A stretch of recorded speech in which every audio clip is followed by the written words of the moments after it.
Hey, this is David Plotz, CEO of CityCast. CityCast is hiring a director of finance. And because you're listening to this, I thought you might be a great candidate for the job, or you might know a great candidate for the job. CityCast is a national network of daily local podcasts and newsletters. And as our director of finance, you would develop our finance strategy and lead finance and accounting. CityCast is growing super fast, and we are changing local media in the US. And as our first finance director, you'd work directly with me to make CityCast an amazing and innovative and fiscally sound business. The job is remote. You could be anywhere in the US, and we're offering a competitive salary, great benefits, and a fantastic set of colleagues. Plus, we're part of a very stable parent company. So if you're interested, please apply. Go to citycast.fm/jobs for more information. That's citycast.fm/jobs. Today on CityCast Boise, the legislature recently changed the state liquor laws, claiming the changes would help small businesses. Will Hay, co-owner of Spacebar Arcade, is here to explain why the new laws could actually mean lights out for locally owned bars around Boise. It's Thursday, March 28th. I'm Lindsay Van Allen, and this is what Boise's talking about.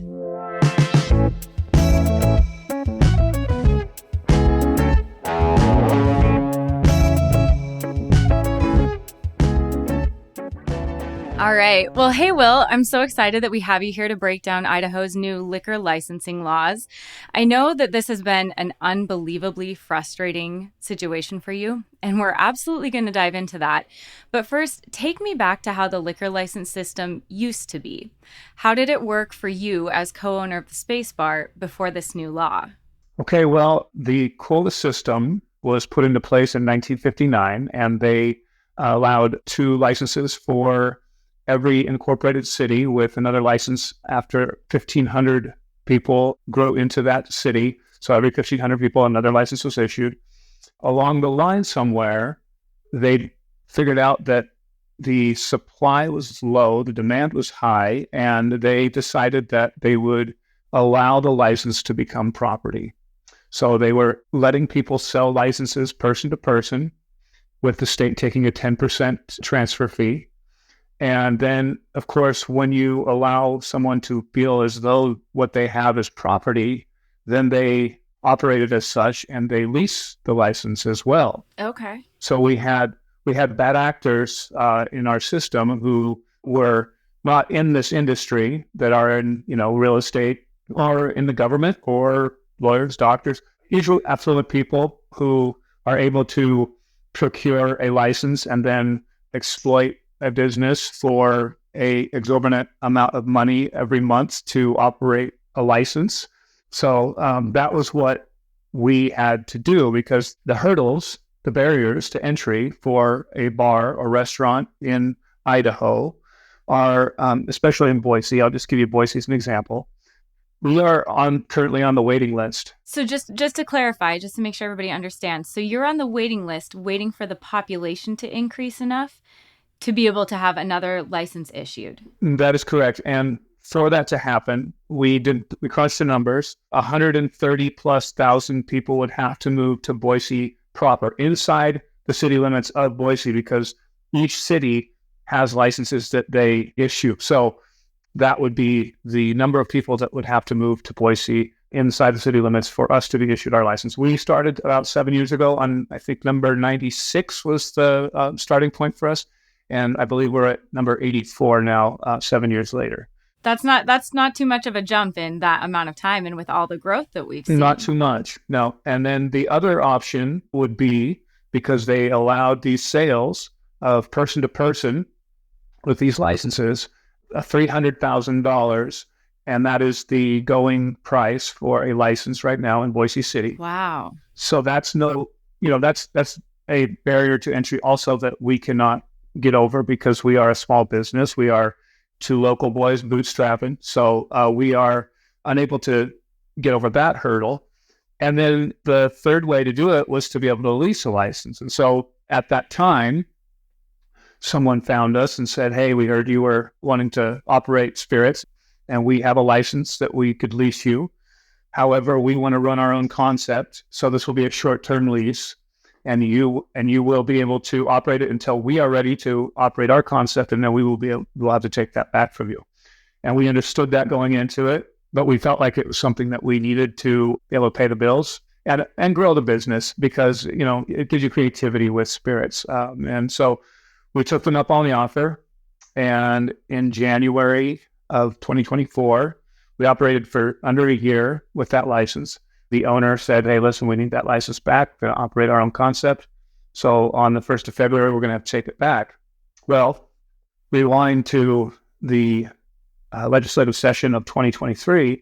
Zach and I were involved with doing what we could to change the quota system and the liquor license laws. So we sat down with the parties who are all involved in this, and that was Fair Idaho, who is in opposition to our request to change the quota system. That is lobbyists with the beer and wine industry who they don't want any more licenses to be available because it will devalue their license, they feel. And then also they feel that their placement as far as beer and wine will go down. And so they're trying to keep the licenses at a minimum. Okay, keep up that quota system, right? They want to keep the status quo in the quota system. And, they're trying to protect their monopoly, essentially. When we lost our license, that was, 40% of our business at the bar. So that was a huge hit. So what I'm understanding is under the old system, you were able to lease a license, but under the new law, you're not able to lease a liquor license anymore, right? That is correct. So in those meetings that we had last session with Senator Guthrie, who sits as the chairman of the State Affairs Committee, he got us all in a room, all the interested parties, and we had a conversation. And then he came back a second time. We had a second meeting, and he wanted us all to come to an agreement, just one thing we could all agree on. He went around the table and he said, what can we all agree on? Can we all agree that these licenses should not be transferable? Because in his mind, he was thinking, we need to take the bad actors out of this and allow these licenses to be operated as they were meant to be. And so those people that weren't operating them and just leasing them would lose them and they would go back in the queue. And then hopefully that would speed up the process of getting licenses back out, and being issued. So we all agreed on that. And that was a bill S1120 that went forward and was passed last year. Jeremy Fiska wrote that bill. It also sunsetted the continued operating use license, which was also known as the historic license. And so that's no longer available for folks to get either. So that's where we're at now. So now the only two options since leasing are no longer are the, wait on the quota system list or come up with $300,000. Okay, so just to clarify, to make sure I understand correctly, you are still allowed to serve beer, wine, and canned cocktails. So why is being able to serve hard liquor drinks important for your bottom line? Well, people always ask, what can you sell canned cocktails? Can you sell canned? It's a big thing to sell canned cocktails. Well, here's the deal with canned cocktails. There's money that goes into research and development of those canned cocktails. There's money that goes into pre-making those canned cocktails, into packaging and filling those cans up, and then distribution and getting them to Idaho, and then the distributor here. So there's a lot of overhead that's built into those canned cocktails, and we end up eating it as a margin in the bar. And, it just seems very odd to me that I can open a can of gin and tonic and pour it into a glass for you, but I can't have a bottle of gin and a bottle of tonic and pour it into a glass for you. It seems like they're splitting hairs to try and keep a antiquated system going and keep certain people happy. Yeah, no, as someone not in the business, that doesn't make a lot of sense to me that those would be viewed so differently under these laws. So what are your options for obtaining a liquor license now under this new law? Well, like I said, we'll be waiting 20 or so years. I'll be 35 this year, so I'll be 65 when our number is called, where we can come up with $300,000 somehow. That is incredibly difficult to do because banks will not loan on liquor license now that they are no longer transferable. So if we are to purchase a license at $300,000, that money is gone in an instant because we cannot resell that license. And so a bank won't loan on that because it's a liability. We could lose it at any time and then we can't sell it again. So we can't, make any money off of it either. So banks were loaning on these licenses previously. Oh, really? Yeah. So a lot of these license holders, they took out a loan because the state offered it up as property. So the banks would say, okay, yeah, we'll loan on that. And then also they looked at it as a need to do business. So, kind of along the lines of having insurance. If you had a spirits license, then, you would be able to take out a loan on that. So it really seems like this new system favors chain restaurants and bars because the resale prices on these liquor licenses are so astronomical. Like you were talking about, the quota system limits supply so much. So yeah, I saw a license sold for $350,000 in Boise. And like you and your partner in the Space Bar, just really small business owners, local business owners, can't afford to pay that much. And it sounds like banks aren't going to loan you that much. So it really feels like it benefits corporations and disadvantages small local restaurants and bars, leaving you behind. So the quota system was meant to be something that was a broad brush painted over the entire state to enhance temperance. And the thing about that is that quota system does not do that. It all it does is it punishes small businesses like myself and my business partner and others like us. And so, yes, a big corporation can come in, write a $300,000 check and put it in the budget and say, yeah, that's the price of doing business in Idaho. Let's get it done because we got to get a business open there.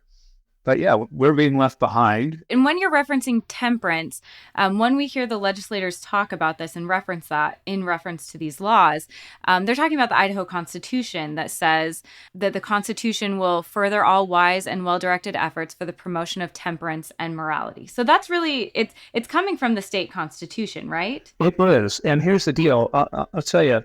We had a luncheon earlier this year with a panel of people, and on that panel sat Senator Guthrie, who I mentioned earlier is in the State Affairs Committee, and he's the chairman there. And his interpretation of temperance in our Constitution was that we just need to, feather the throttle, tap the brakes, make sure we make slow moves, and that, we're not just going full throttle, completely open. That is his interpretation, and I think a lot of people's interpretation. The folks that are up there at the State House now, they use the quota system as a crutch. It's been in place since 1959, and a lot of lobbyists get paid a lot of money to go up there every year and put fear and doubt into the minds of those folks that are our lawmakers to say, if you remove the quota system, these bad things are going to happen. And it puts them in a place where they don't want to change anything because they're afraid that there'll be liquor in the streets and in the baby bottles. And that's just not the case. We were always keeping the temperance level high in Idaho.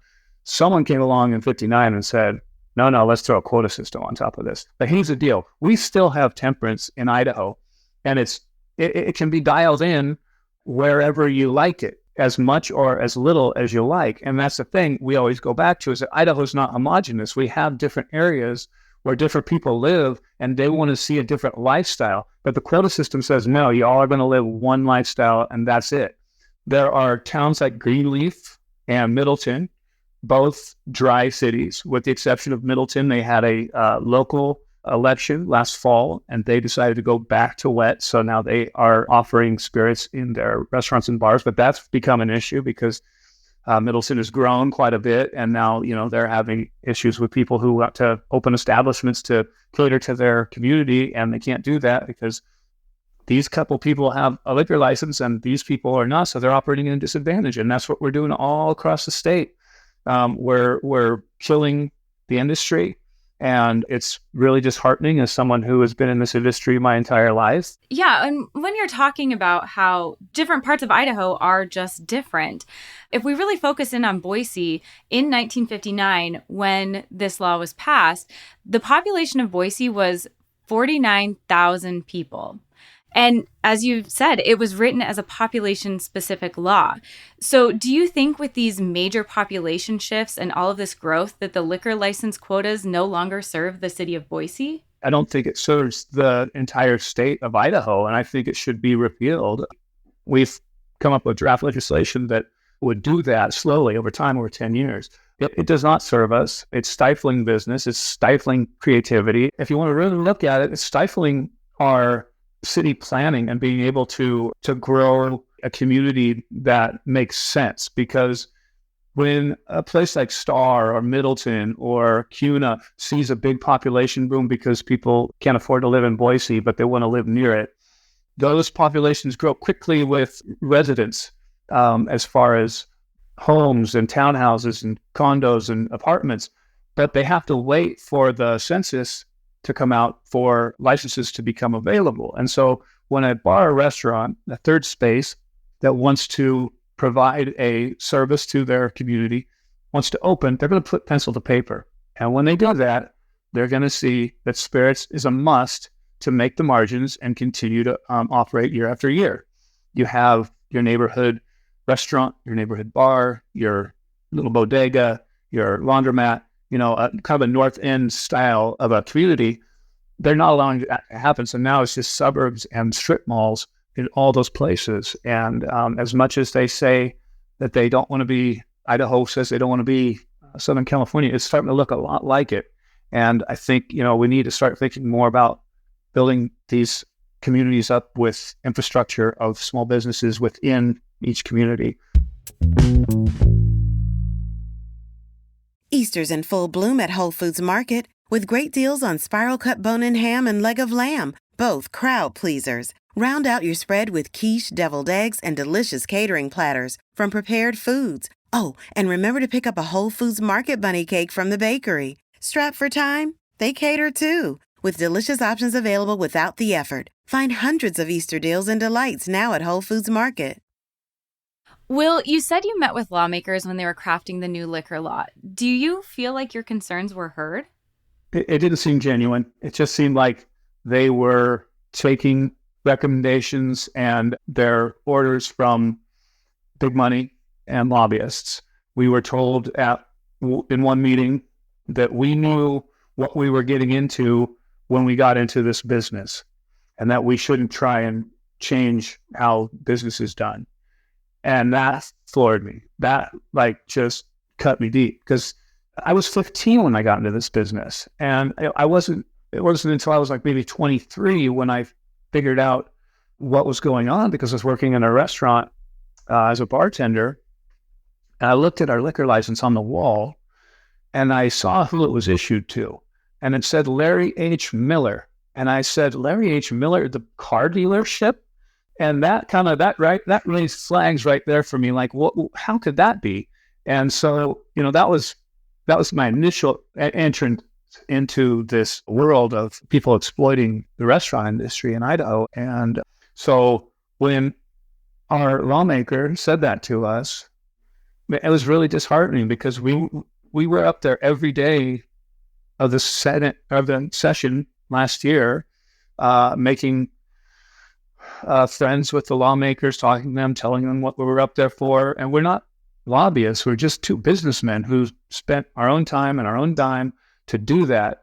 And for them to shut us down and continue to shut us down because of big money interests, it's sad. Yeah. And you've started a petition, right, to urge lawmakers to take another look at reforming the state's liquor licensing legislation. How is that going? We're up to about 900 signatures now.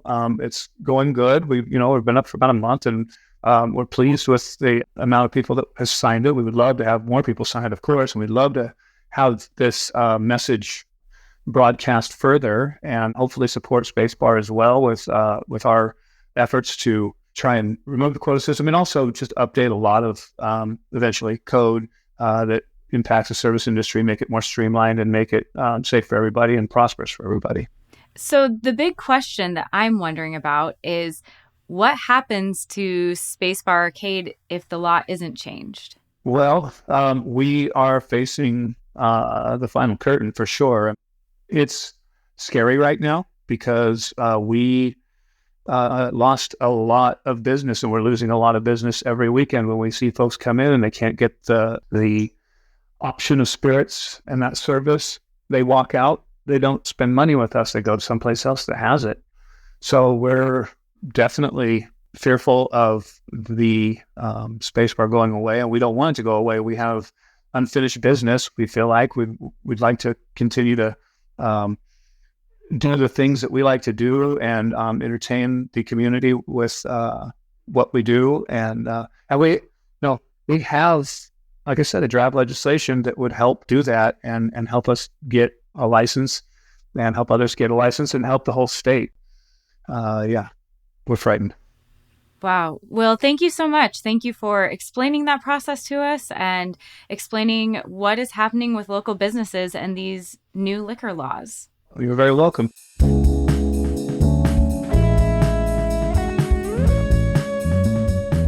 That's all for today here on CityCast Boise. If you enjoyed the show, please leave us a review so more people can find us. We'll be back tomorrow morning with the Friday News Roundup, and this one is wild. See you then.